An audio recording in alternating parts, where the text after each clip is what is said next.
El rayito de sol. Cuento de Juan Ramón Jiménez. Al niño chico lo ha despertado en la cuna un rayito de sol que entra en el cuarto oscuro de verano por una rendija de la ventana cerrada. Si se hubiera despertado sin él, el niño se habría echado a llorar llamando a su madre. Pero la belleza iluminada del rayito de sol le ha abierto en los mismos ojos un paraíso florido y mágico que lo tiene suspenso. Y el niño palmotea y ríe y hace grandes conversaciones sin palabras, consigo mismo, cogiéndose con las dos manos, los dos pies y arrullando su delicia. Le pone la manita al rayo de sol, luego el pie, con qué dificultad y qué paciencia, luego la boca, luego el ojo, y se deslumbra, y se ríe refregándoselo cerrado y llenándose de baba la boca apretada. Si en la lucha por jugar con él se da un golpe en la baranda, aguanta el dolor y el llanto, y se ríe con lágrimas que le complican en iris preciosos el bello sol del rayo. Pasa el instante y el rayito se va del niño, poco a poco, pared arriba. Aún lo mira el niño, suspenso como una imposible mariposa de verdad para él. De pronto ya no está el rayo, y en el cuarto oscuro el niño. ¿Qué tiene el niño?, dicen todos corriendo. ¿Qué tendrá? Llora desesperadamente por su madre. Fin.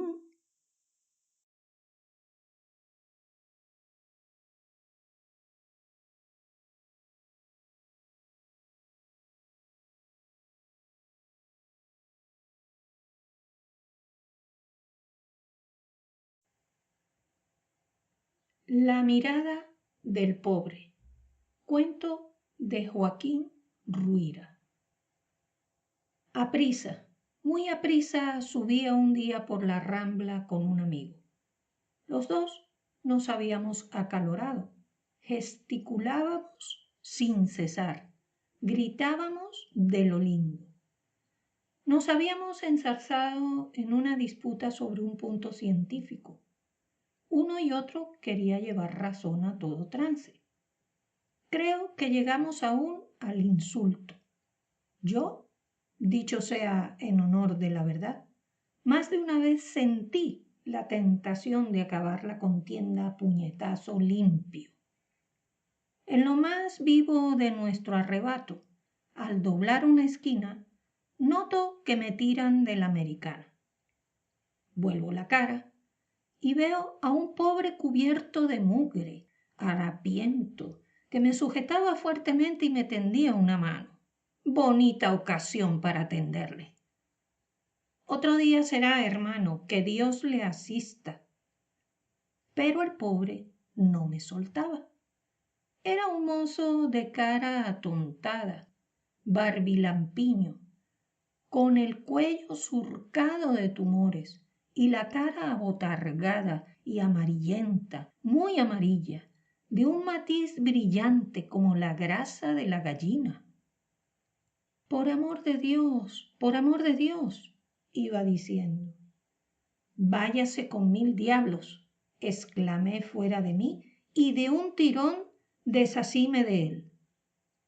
El pobre quedó entonces inmóvil, como una estatua, con la mano todavía tendida, dirigiéndome una mirada llena de desolación y lágrimas.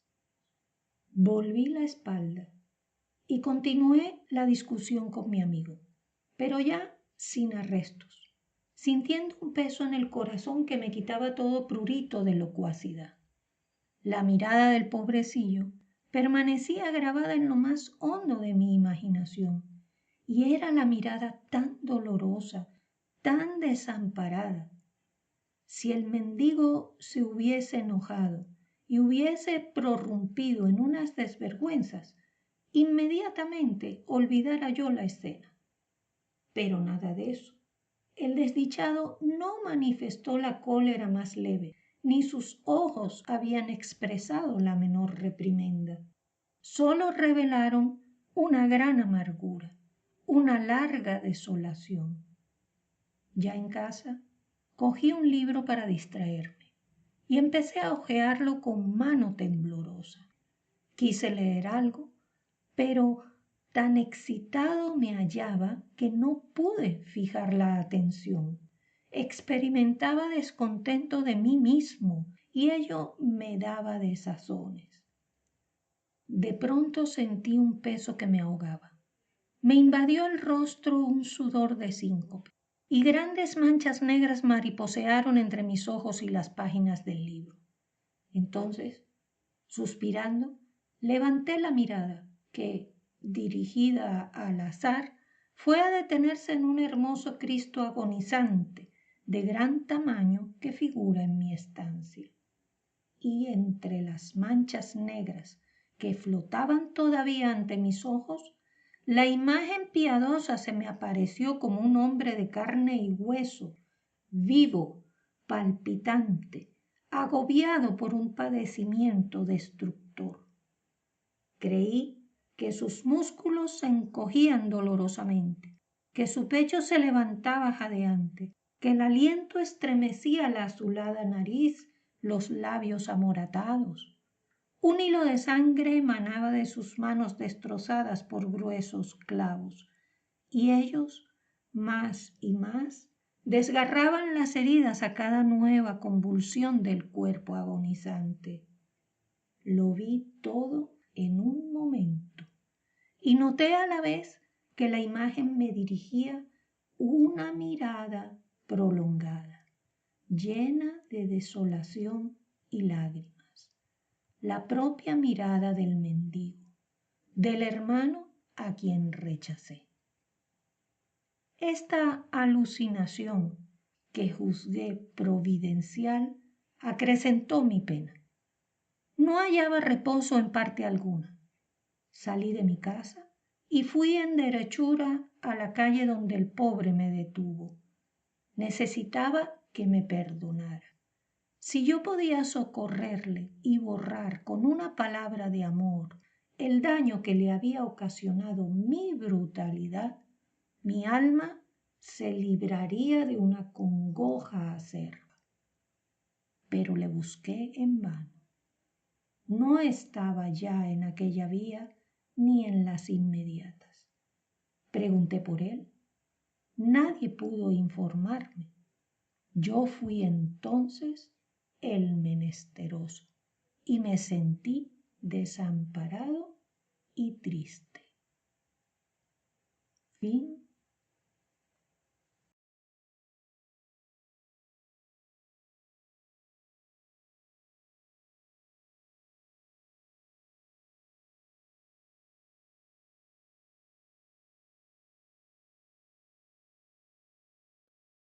Suicidio. Cuento de Alfonso Reyes. Hay muchos modos de suicidarse. El que yo propongo es el siguiente. Suicídese usted mediante el único método del suicidio filosófico, y es esperando que llegue la muerte. Desinterésese un instante, olvídese de su persona, dése por muerto, considérense como cosa transitoria llamada necesariamente a extinguirse. En cuanto logre usted posesionarse de este estado de ánimo, todas las cosas que le afectan pasarán a la categoría de ilusiones intrascendentes y usted deseará continuar sus experiencias de la vida por una mera curiosidad intelectual, seguro como está de que la liberación lo espera. Entonces, con gran sorpresa suya, comenzará usted a sentir que la vida le divierte en sí misma, fuera de usted y de sus intereses y sus exigencias personales. Y como habrá usted hecho en su interior tabla rasa, cuanto le acontezca le parecerá ganancia y un bien con el que usted ya no contaba. Al cabo de unos cuantos días, el mundo le sonreirá de tal suerte que ya no deseará usted morir y entonces su problema será el contrario. Fin.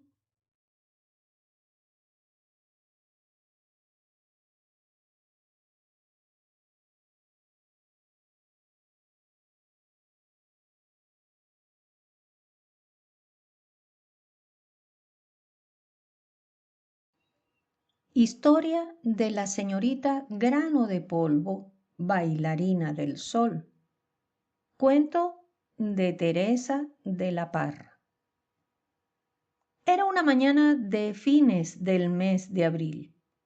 El buen tiempo en delirio contrastaba irónicamente con un pobre trabajo de escribanillo que tenía yo entre manos aquel día.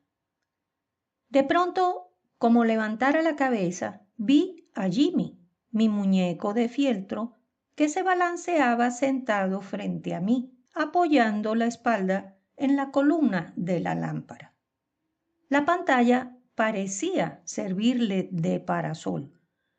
No me veía y su mirada, una mirada que yo no le conocía, estaba fija con extraña atención en un rayo de sol que atravesaba la pieza.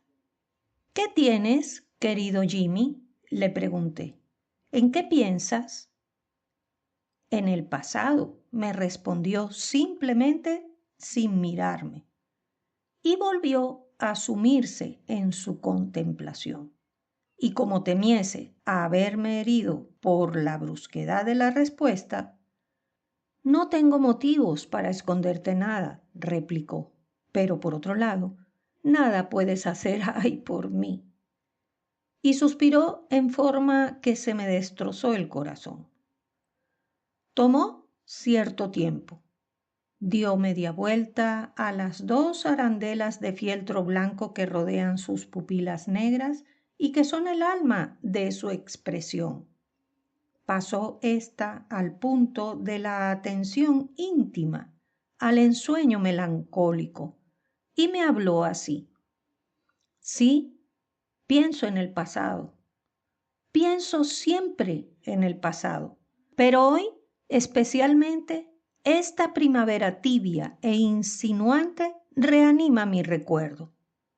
En cuanto al rayo de sol, quien clava a tus pies, fíjate bien, la alfombra que transfigura este rayo del sol se parece tanto a aquel otro en el cual encontré por primera vez siento que necesitarás suplir con tu complacencia la pobreza de mis palabras.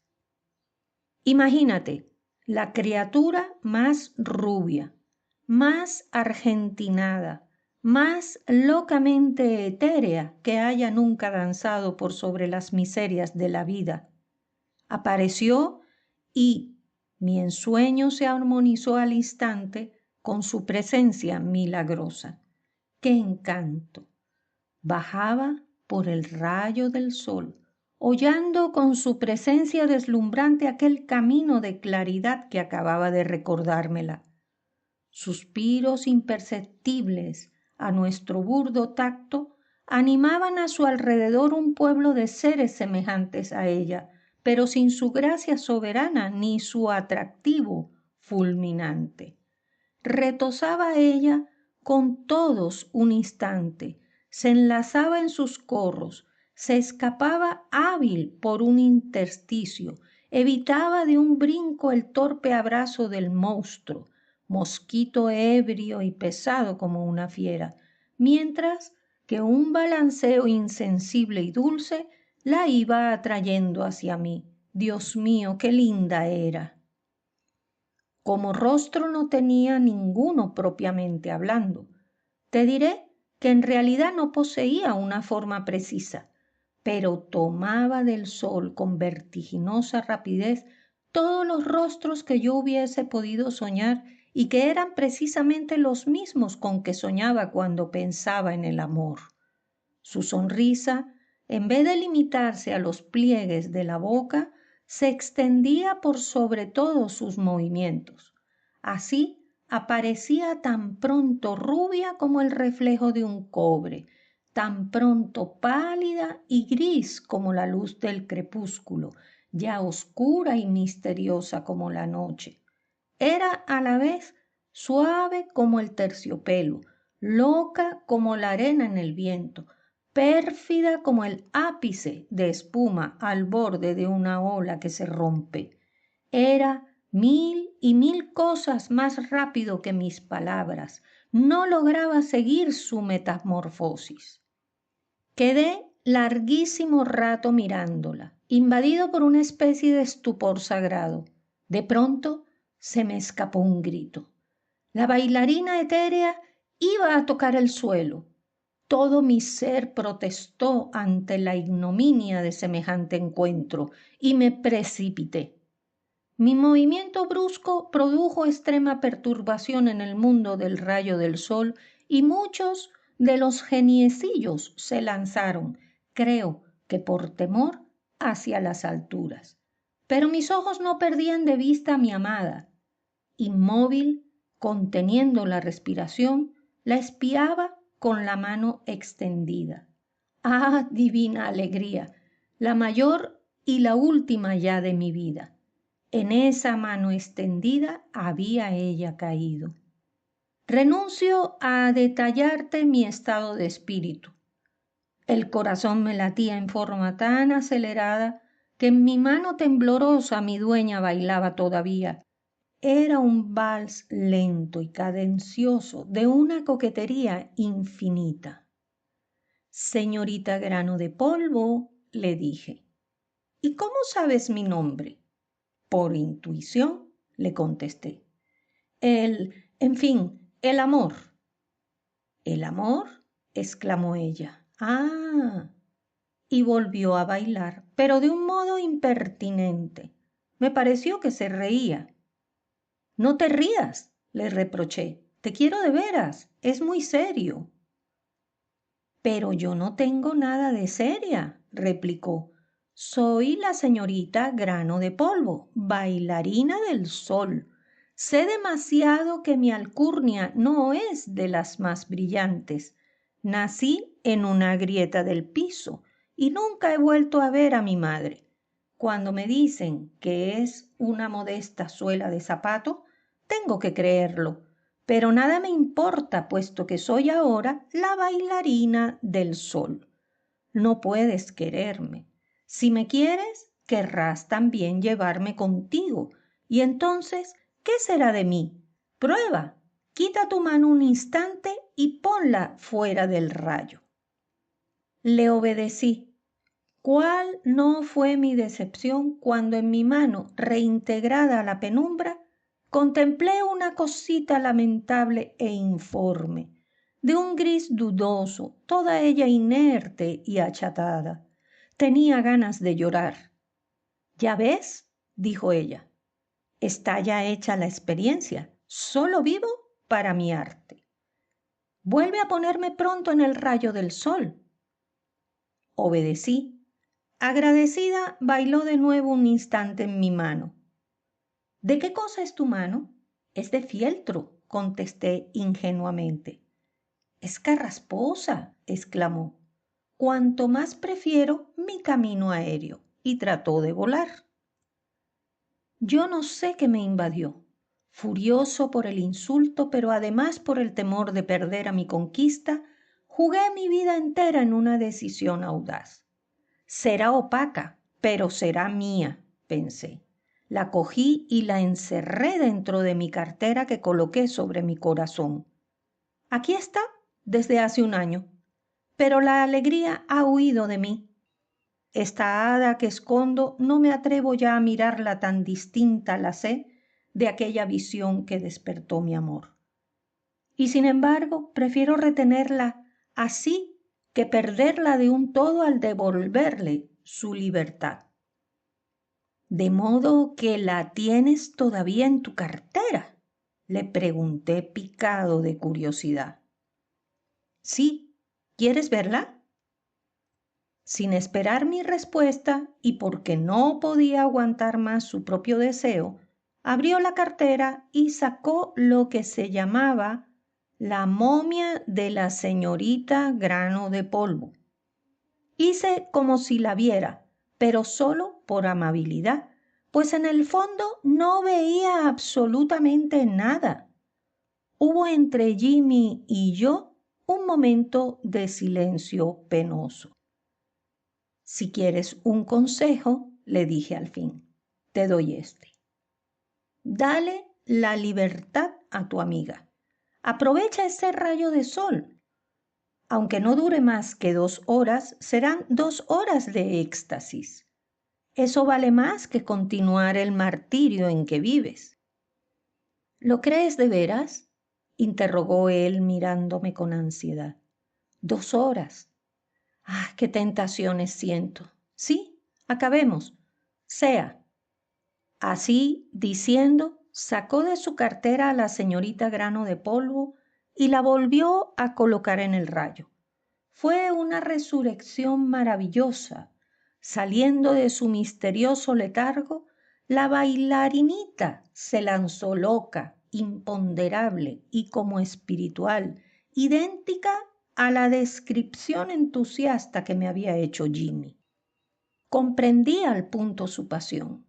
Había que verlo a él inmóvil, boca abierto, ebrio de belleza.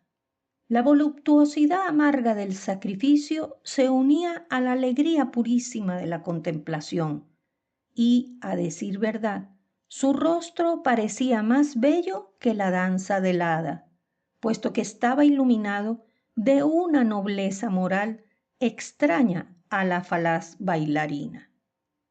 De pronto, juntos exhalamos un grito. Un insecto enorme y estúpido, insecto grande como la cabeza de un alfiler, al bostezar acababa de tragarse a la señorita Grano de Polvo. ¿Qué más decir ahora? El pobre Jimmy, con los ojos fijos, consideraba la extensión de su deleite. Nos quedamos largo rato silenciosos, incapaces de hallar nada que pudiese expresar. Yo mi remordimiento y él su desesperación. No tuvo ni para mí ni para la fatalidad siquiera una palabra de reproche, pero vi muy bien cómo, bajo el pretexto de levantar la arandela de fieltro que gradúa la expresión de sus pupilas, se enjugó furtivamente una lágrima. Fin.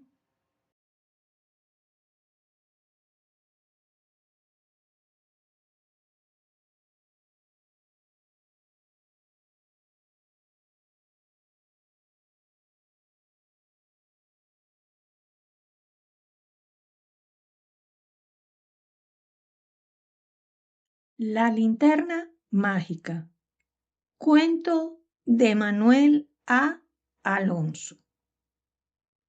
Una de las cosas que distinguen mi carácter y que en él sirven de contraste a ciertos arranques impetuosos es la grandísima flema con que muchas veces me detengo, aun en los parajes más públicos, a mirar objetos que son tenidos por la gente de frac y levita como indignos de llamar su atención. Así, no es extraño hallarme con tamaña boca abierta parado delante de una tienda de estampas contemplando una testa contrahecha de Napoleón, un Gonzalo de Córdoba patituerto o un Luis XIV jorobado. Y allí me estoy largo rato para despedirme después con una sonrisa.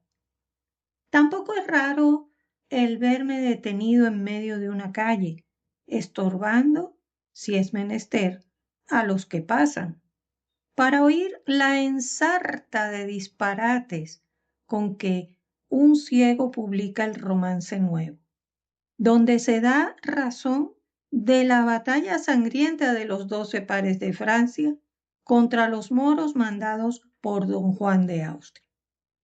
Un día, no muy lejano de este en que escribo, iba yo por una calle muy concurrida, cuando picó mi natural curiosidad un grupo de personas apiñadas alrededor de una especie de cajón pintado de verde y colocado sobre un trípode de 4 palmos de elevación, y que tenía en el frente que daba a los espectadores un cristal de forma circular. Cada uno de los que se acercaban a mirar por él entregaba un par de cuartos a un hombre extravagantemente vestido que tocaba el tamboril, mientras un muchacho de unos 12 años, cubierto de harapos y no tan limpio como cualquier cosa sucia, gritaba sin parar diciendo: «Vamos, señores, ¿quién con 2 cuartos no ve todos los países de la tierra y de la luna? Reparen el ahorro de dinero que esto puede proporcionarles. Aquí, señores y señoras de ambos sexos, y verán, sin necesidad de estropearse corriendo en un carruaje, de marearse navegando, ni de morirse de hambre y de asco en las posadas, todo lo que pasa desde la isla del gigante Revientapanzas, situada en el cuerno izquierdo de la luna, hasta los trópicos del Polo Norte, y desde allí hasta la casa del preste Juan de las Indias». Los circunstantes pagaban e iban mirando uno después de otro por el cristal, retirándose después muy satisfechos. El muchacho gritaba más fuerte cuando disminuía el número, y así continuó por un largo rato. Íbame yo a marchar cuando le oí que decía entre varios otros despropósitos: «¡Ea, señores! Aprovechen el día, que esto no se logra sino una vez al año.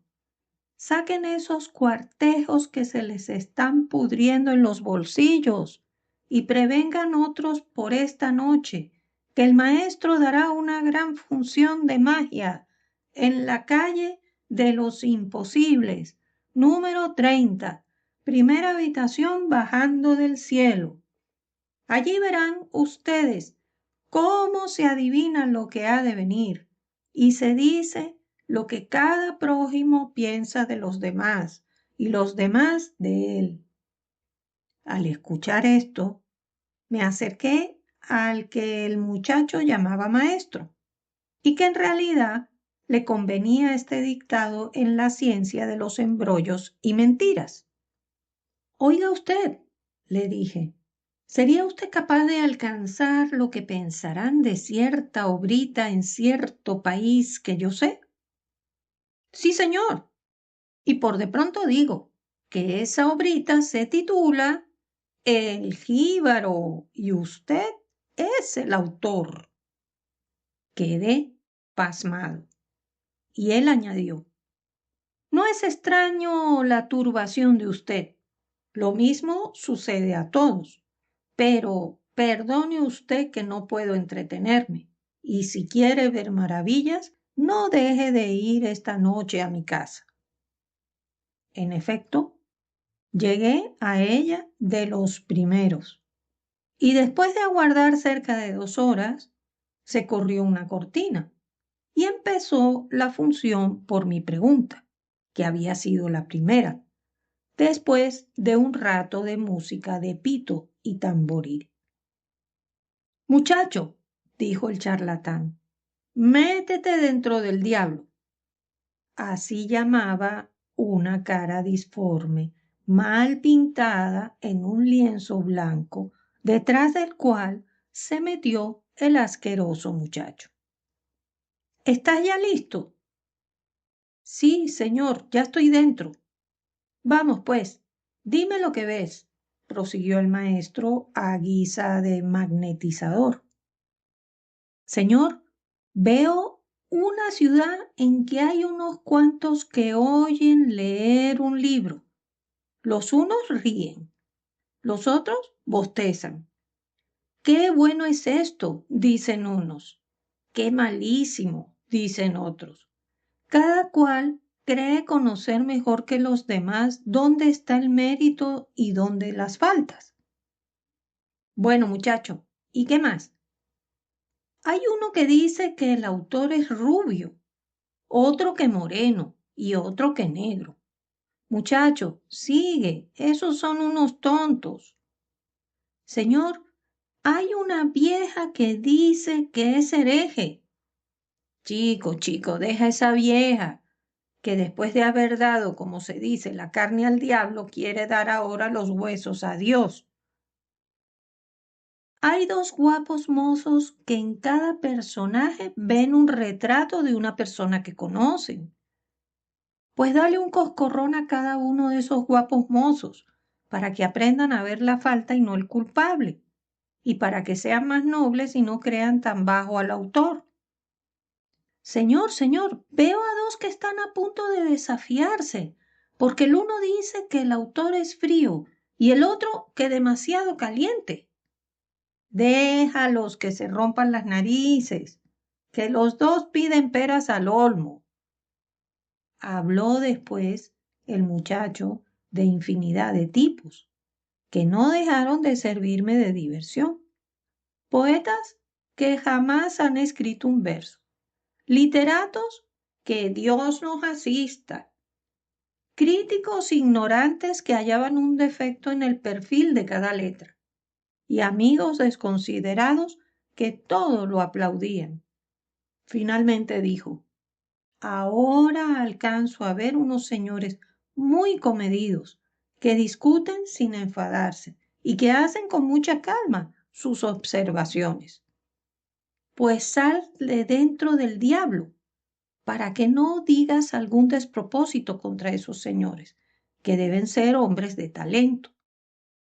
Salió efectivamente de detrás de la cortina y yo de la casa pensando en lo que había oído.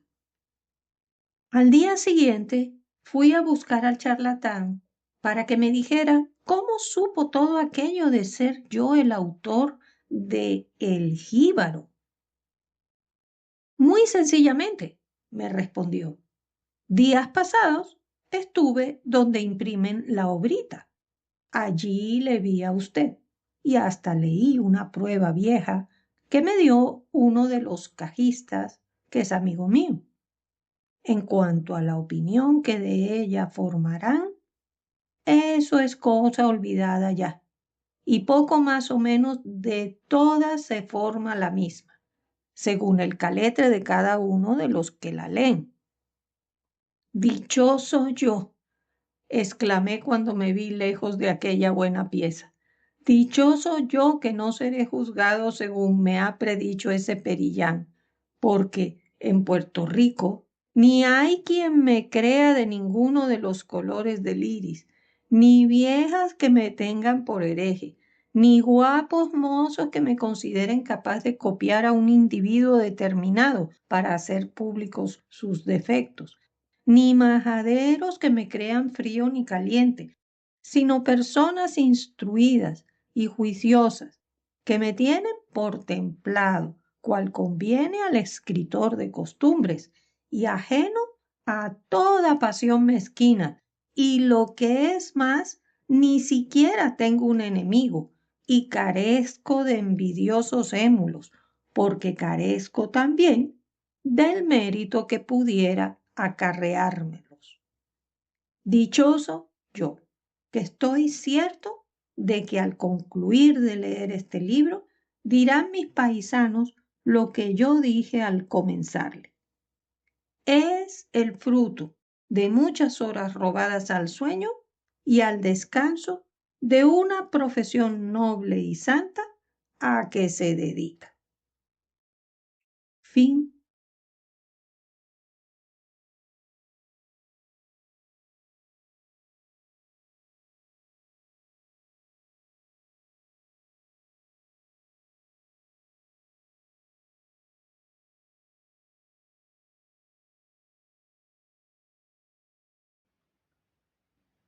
100 años de sueño.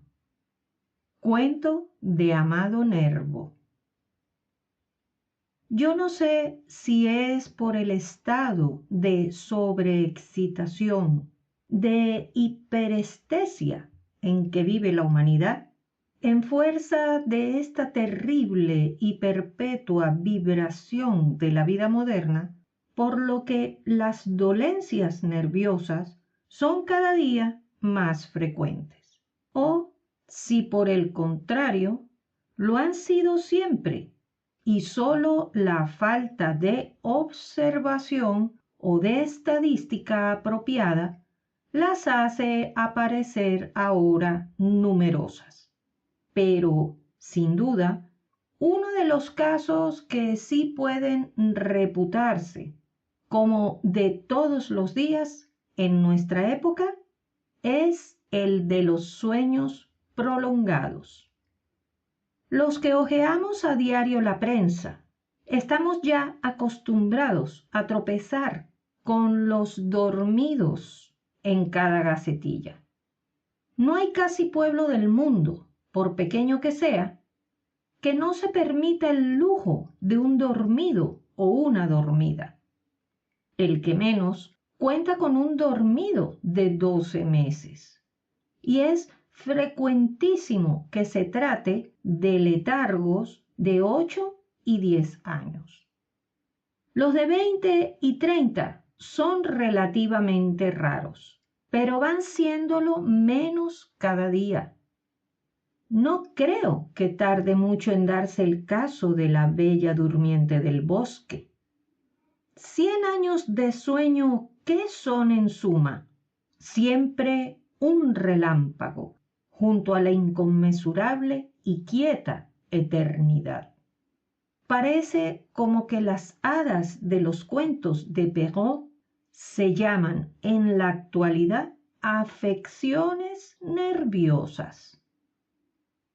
La única diferencia que hay entre las dormidas de hoy y la bella de antaño es que aquellas no se despiertan ya para casarse con el hermoso príncipe enamorado. Pero, ¿quién sabe si sueñan en las bodas? Si su psiquis las realiza en el callado misterio de la mente. Como la multiplicidad de los casos da pretexto a un más concienzudo estudio de ciertas regiones cerebrales, no está quizá lejos el día en que estos letargos, en vez de producirse de una manera fortuita, se logren a voluntad. Entonces, todos los hombres podrán escapar temporalmente al tedio de su vida. Podrán dormirse para despertar en tiempos mejores. Podrán aguardar en la inconsciencia perfecta a que se realicen los progresos que sólo han visto en botón. Podrán, en fin, salvar los océanos de las épocas para volver a la vida en riberas más hospitalarias, entre hombres más cultos y buenos. Así, las imaginaciones de un Poe en su cuento de la momia, de un Wells en su cuento Cuando el dormido despierte, se cristalizarán. Como la nutrición puede efectuarse perfectamente durante el sueño y como por otra parte el desgaste orgánico merced al absoluto reposo es casi nulo, a todos los hombres les será dado vivir en diferentes épocas, poniendo entre ellas como fuentes de inconsciencia. Bastará para esto una especie de disposición testamentaria, a fin de que los descendientes del que duerme cuiden de alimentarlo y de proteger su sueño, manteniéndole, además, en las mejores condiciones de temperatura y de limpieza posibles. y a fuerza de repetirse las solicitudes, acabarán por constituirse las compañías del sueño, sociedades anónimas, poderosas, que construirán en climas escogidos edificios especiales con todas las condiciones higiénicas y antisépticas deseables para los que quieran dormir. Habrá tarifas normadas por el tiempo del sueño, desde 10 hasta 100 años. Vigilantes solícitos se encargarán de asear, nutrir y cuidar a los dormidos. Cada uno de estos últimos tendrá a su lado, en lugar visible, de manera que puedan leerse a todas horas las instrucciones correspondientes a su caso. Por ejemplo, número 201. Duerme desde el 30 de marzo de 1915. Deberá despertársele el mismo día del mismo mes del año 2015. Alimentación diaria, tantos gramos de esto, tantos de aquello, tantos de lo de más allá. Temperatura a que debe mantenérsele, tantos grados, etcétera, etcétera.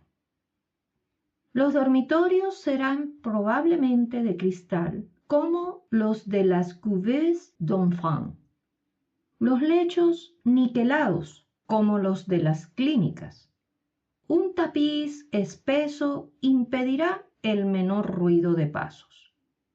El dormido reposará en paz, mientras la vida en su alrededor sigue su curso.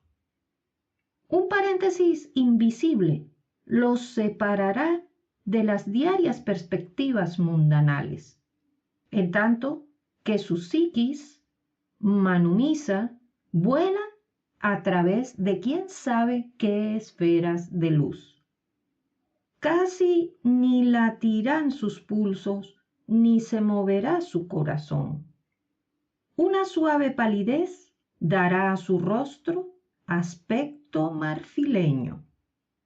Sus descendientes, nietos, bisnietos, tataranietos, podrán ir a verle en determinados días, menudeando sus visitas a medida que se aproxime el despertar.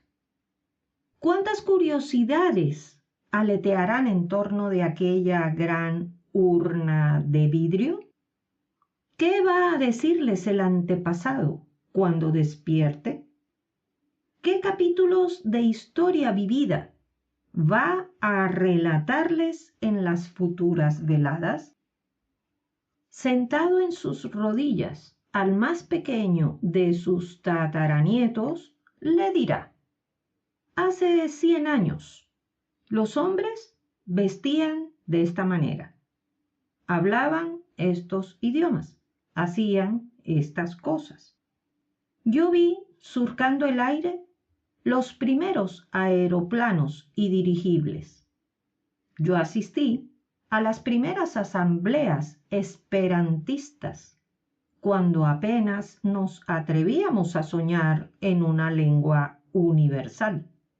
En mis tiempos había aún reinos y principados, policía y códigos, cárceles y presidios. Qué lejos están todas estas cosas. Y el niño se quedará pensativo, mirando al antepasado pálido y sonriente, que ha vuelto de un sueño misterioso de 100 años. ¿Cómo era mi rebisabuela, Di, tan hermosa como aparece en los retratos?, le preguntará. Ah, sí, muy hermosa, responderá el antepasado, pensando con extrañeza y melancolía que aquella mujer adorada que compartió su lecho es ya menos que el polvo leve de un ala de mariposa que arrebata el viento. Murió hace 100 años, añadirá.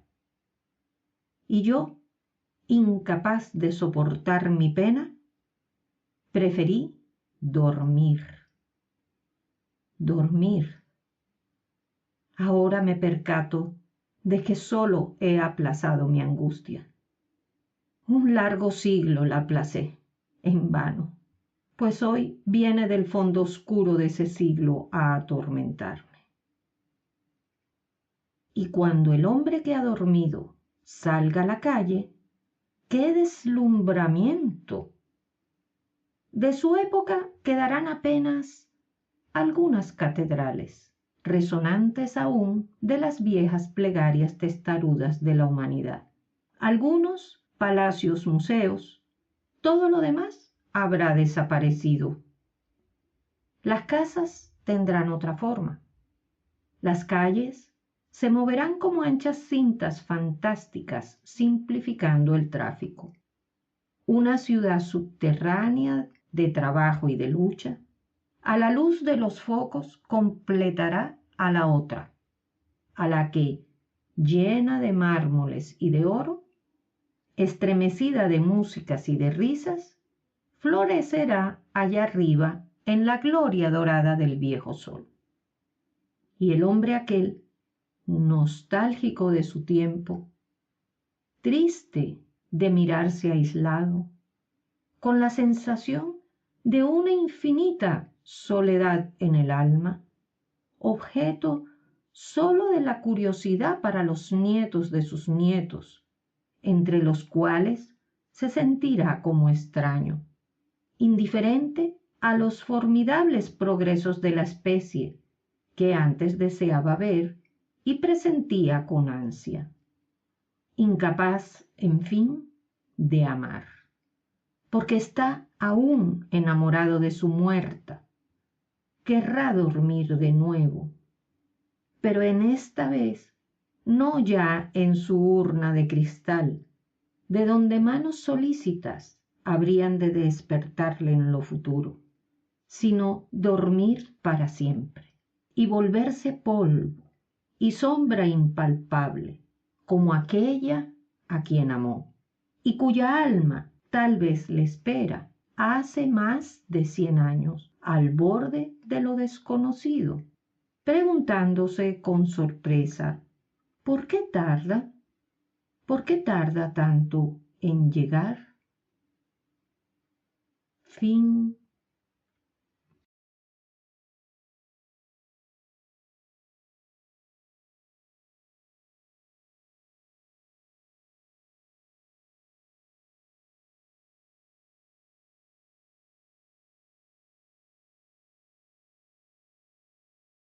La confesión del tullido. Cuento de Rufino Blanco Fombona. Las tardes de Caracas son lindas. Los crepúsculos duran largo tiempo. El cielo y las cosas atenúan su brillo hiriente. Los tintes, amortiguándose con lentitud, bañan la atmósfera en tonos suaves. El sol de ocaso pincela de áureos matices la frente de las montañas vecinas. El aire se endulza. El cielo viste un bello y tenue azul. En ventanas y balcones se apiñan hermosuras, ávidas de ver y de ser vistas. Las feas, por de contado, también se asoman a sus ventanas de balaustres.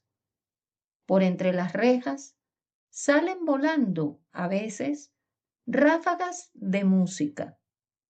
La música del país es muelle, enamorada y voluptuosa, pero no tan voluptuosa, tan enamorada, ni tan muelle como esa otra armonía que se desprende silenciosa de los contornos del seno, de las caderas lascivas, de los brazos y gargantas de casi todas las caraqueñas. Como la gente es perezosa, a las mujeres les gusta poco salir. los hombres mismos, en vez de irse ya a pie, ya en carruaje, a tomar el aire fresco a los vecinos campos, o siquiera al bello jardín de El Calvario, se pasean por las polvorientas calles, en coche los que pueden. No bien declina el sol hacia las 6. Los enamorados más o menos platónicos son los primeros. Casi todas las mujeres están en las ventanas. A esa hora, pues, aunque de lejos y al paso, pueden ver a la que aman. Otros se paran en las esquinas. Otros en las ventanas a pelar la pava. Una mujer había, la más bella de todas, que encastillada en su hermosura y orgullosa de sí, no quiso rendir a nadie su corazón. Admirarla era casi un deber. Cierto poetilla que la echaba de picaflor o como dicen en otras partes, de tenorio, compuso un tomo de madrigales para ella. Madrigales a sus ojos, madrigales a sus manos, madrigales a su boca. Ella, aunque lisonjeada, no le hizo caso, porque ni el poeta ni los versos valían la pena. Sin número de amadores, hacía la ronda a su puerta, o pasaban de tarde por frente a su ventana. Pero uno se distinguía entre los fieles de aquella diosa de carne y hueso. Este no corría en carretela, ni pasaba a pie, sino que se plantaba en una silla rodante en toda la esquina. Era un joven paralítico. Se decía de él, sin razón, que era fatuo, y ninguno ignoraba el amor del infeliz. Yo ardí en deseos de saber qué pasaba en el corazón de aquel mísero, a quien el infortunio baldó el cuerpo y no el alma. El tullido, el pobre, tenía el pudor de su afecto, mas a la postre, un día estuvo en vena de confidencias y me abrió su corazón. Es cierto, me dijo, estuve y creo que aún estoy enamorado. No es mía la culpa. Ella es hermosa y yo tengo alma, porque no soy, según han dado en la flor de creer y aún decir, un idiota. Yo sé que haberme enamorado de esta señorita es, dada mi invalidez, algo ridículo. Pero no puedo pasarme sin verla. Aquí me encontrará usted casi todas las tardes. Antes, ella no se mostraba cruel, sino más bien benévola conmigo. Yo le mandaba ramos de flores, rosas, jazmines, violetas, lo mejor que podía encontrar. Siempre aceptaba con una sonrisa de bondad mis presentes. Y yo empecé a sentirme, en medio de mi infortunio, algo feliz. Luego supe que su benevolencia fue mofada. Se hizo burla de su piedad para darle algún nombre a su sentimiento y de mi amor. Yo no tengo la culpa. Yo no dije que la amaba. Pero el amor es el diablo y se le sale a uno por los ojos. Al fin le prohibieron en su casa que aceptase mis flores. Cuando me rechazó mi regalo, un macito de violetas, tuve que contener mis lágrimas. Es tonto lo que estoy confesando, y más tonto aún que se lo confiese a usted. Pero en fin, sin alardear, ni mucho menos, como alardean los poetas de sus infortunios amorosos, Bien puedo hacerle a usted esta confidencia. Al fin, somos todos del mismo barro miserable y sensible. En la noche lloré. Esa noche juré no verla nunca más. A la tarde siguiente no pude, con franqueza, resistir el deseo de contemplarla y me hice arrastrar hasta aquí. Las burlas siguieron. Ella dejó de saludarme, o más bien dicho, de responder a mi saludo. Pero yo siempre fiel, siempre atado con una cadena invisible a su hermosura maldita. Una tarde, al yo insistir en saludarla, me sacó fuera su lengua, en señal despectiva o de cólera, como lo hubiera hecho una chiquilla. Ese día no lloré, sino reí. Me reí con ganas, me reí mucho, muchísimo, y empecé a reírme en sus ojos. Ella se puso muy enojada, tanto que me volvió la cara. Y desde ese día ya no quiso sentarse sino de espaldas a esta esquina donde me detengo. Su enojo se trocó en malquerencia. Y decirle puedo a usted satisfecho que hoy me odia. Y vea usted lo que son las cosas. Ahora es cuando soy menos infeliz. Ahora poseo algo muy sincero, muy puro del alma de esa mujer. Poseo su odio. Yo he obtenido más que todos esos estúpidos que la enamoran. Ninguno ha podido entrar en su corazón. Yo sí. ¿Qué importa por qué puerta? Yo me siento posesor de algo que no se puede mentir. Soy casi feliz. Y me creo más afortunado que el hombre a quien ella ofrezca su mano y hasta su corazón. Una mujer tan vanidosa, tan pagada de sí, amará siempre y por sobre todo su hermosura. En cambio, ella no puede odiarse a sí misma y mal puede tener otra persona a quien odiar. Su odio, pues, es íntegro para mí y su amor, en cambio, nunca será completo para su esposo.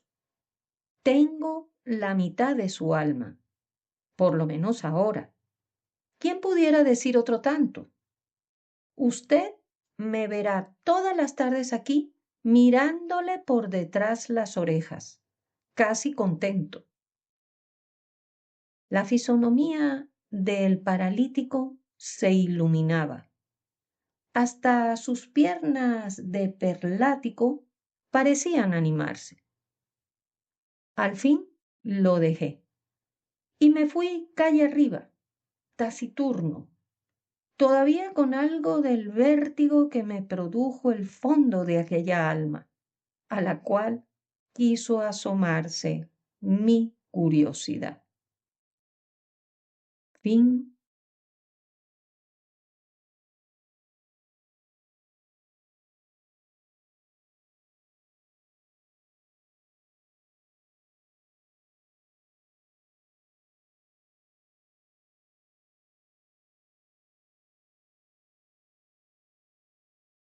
Un remedio ingenioso. Cuento de Tulio Febres Cordero. Los que viven en lugares donde hay ferrocarriles, tranvías o por lo menos carreteras para todas partes, no pueden apreciar en su justo valor lo que es una bestia de silla ni el cariño que se le pone. Es proverbial el dicho de que el buen viajero primero debe atender al acomodo de la cabalgadura que al suyo propio, aunque no todos lo hacen así, sino que, por el contrario, se olvidan del pobre animal que los carga, dándole la ración en plata, como dicen, sin duda para que conserve liviano el estómago y pueda entregarse a profundas reflexiones filosóficas sobre el vacío cajón del establo. Don Eustaquio, señor de alguna edad y montado a la antigua, era un hombre tan apasionado por su bestia de silla que dormía pared de por medio con la caballeriza para atenderla y acariciarla mejor. No soportaba que en su presencia se dijese que había otra bestia mejor, y esto le provocaba constantes altercados, porque casi todos los dueños de cabalgaduras cojean del mismo pie. Sepa usted, mi amigo, que habrá muy buenas bestias en el mundo, pero como mi macho rucio, lo dificulto. Fino, manso, voluntario, firme, buen tamaño y un verdadero tragaleguas. En fin, el rey de los machos. No tenga de esas, don Eustaquio, que donde se para mi caballo, no se para ninguna otra bestia. No he querido por él 40 onzas de oro, y le aseguro a usted que si el general Bolívar viviera, ese sería su caballo de batalla. Me río yo de esas aleluyas, dijo un tipo medio allanerado, porque no hay bestia como mi potro. Buena rienda, buenos pasos, buena figura y sobre todo una cascadura de hierro. Puede ir por tierra de Caracas a Bogotá sin necesidad de herradura. No pongo en duda todas esas grandes cualidades, añadió otro contertulio. Pero si del macho, del caballo y del potro se hiciese un solo animal, no serviría ni para cargarle el pasto a mi mula parda. Esa sí es muía. Tiene más enamorados que una muchacha bonita, pero no la vendo por todo el oro del mundo. Y cuando se muera, la hago enterrar en sagrado. Don Eustaquio se ponía de mal humor y, acabada la disputa, se iba a la caballeriza a acariciar su macho y darle de comer en desagravio de aquellas ofensas que le irrogaban los envidiosos de su fama. No era rico, pero primero faltaba el sol que la ración diaria para el macho, que era un tragón de 7 suelas. Cuando le daba a éste un cólico u otro accidente, al punto reunía en el establo toda una facultad de veterinarios, quedando de hecho en suspenso los trabajos domésticos y toda otra ocupación mientras duraba la enfermedad del macho. Sucedió, pues, que tuvo don Eustaquio que ir en viaje de negocios a la antigua villa de Mucuchíes, la más fría de Venezuela, donde no se conocen las heladoras ni las máquinas para hacer sorbetes, por la sencilla razón de que el agua, en ciertos meses, amanece coagulada dentro de las mismas casas. Una de las penalidades para el viajero en este lugar es la escasez de pasto fresco para las bestias, porque solo se consigue paja seca de trigo o granzón, que los animales de otro clima se niegan rotundamente a comer, acostumbrados a la hierba verde de nuestros prados, al nutritivo malojo y la jugosa caña de azúcar. A don Eustaquio se le aguó el gusto del viaje y empezó a sufrir torturas indecibles en vista de la desgana del macho y la imposibilidad de procurarle pasto fresco. Todos los días ensayaba un nuevo método para ver si lograba que el macho comiera la paja seca y amarilla que se conservaba intacta en la pesebrera.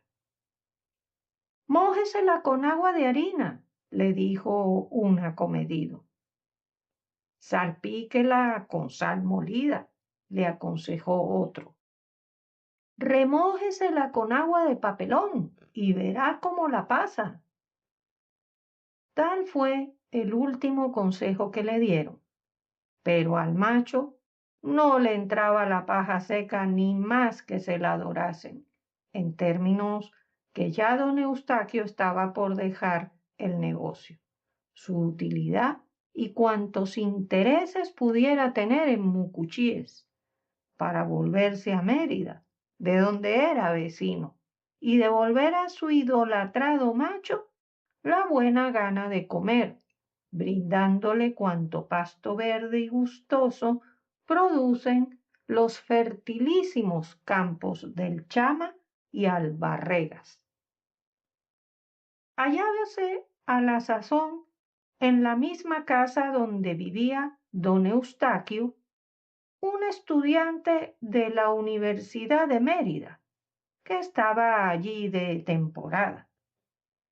Aunque su nombre de pila era José Vicente y su apellido el mismo del célebre príncipe de la paz, ministro de Carlos IV, en el colegio se le llamaba Carrasquilla y era la pata de Judas, el autor incuestionable de todas las travesuras que se hacían en la universidad en aquella época. Desde que se impuso de las tribulaciones y angustias de don Eustaquio, concibió la idea de hacer comer al macho por faz o por nefas, porque necesitaba para ello un objeto tan extraño y desusado que no podía averiguar por él sin provocar la curiosidad y la risa, tanto más cuanto que el único que por allí lo tenía y usaba era el mismo don Eustaquio, a quien el estudiante quería sorprender con el peregrino remedio. De aquí sus apuros para sacarle a hurtadillas el tal objeto nada menos que del bolsillo del gabán, pero un estudiante de las trazas de Carrasquilla no se paraba en pelillos. Un día, al levantarse por la mañana don Eustaquio, notó que le faltaba algo y se puso a buscar por todo el cuarto con mucha inquietud. Se hallaba en esto cuando acertó a entrar el dueño de la casa, ahogado por la risa, pero se contuvo al ver el rostro contrariado de su huésped. Es particular, mi amigo, pero creo que anoche me han robado. ¿Que lo han robado a usted en mi casa? Pues sí, porque me faltan mis anteojos de viaje. El posadero no pudo menos que soltar la carcajada con harto asombro de don Eustaquio, que lo interpeló enojado. ¿Y se ríe usted de esto? ¿Cómo no he de reírme si precisamente venía a comunicarle una novedad que tiene el macho? ¿Mi macho rucio? Sí, señor, que ha amanecido hoy de anteojos y ahora caigo en la cuenta de que son los mismos de usted. No había acabado de oír tal especie don Eustaquio cuando se plantó en la caballeriza y vio que lo dicho era muy cierto. El macho tenía bien puestos sus anteojos. Iba a quitárselos, montado en cólera por la burla y el perjuicio, cuando apareció en la escena el pícaro estudiante, que desde la noche había hecho retirar de la pesebrera toda la paja, e interponiéndose entre el macho y el amor, le dijo a éste con aire de triunfo: No se los quite usted, don Eustaquio, si quiere verlo comer ahora mismo. ¿Cómo así? Pues póngale la ración y verá. Efectivamente, tan luego volvieron a poner en la pesebrera la paja amarilla de trigo.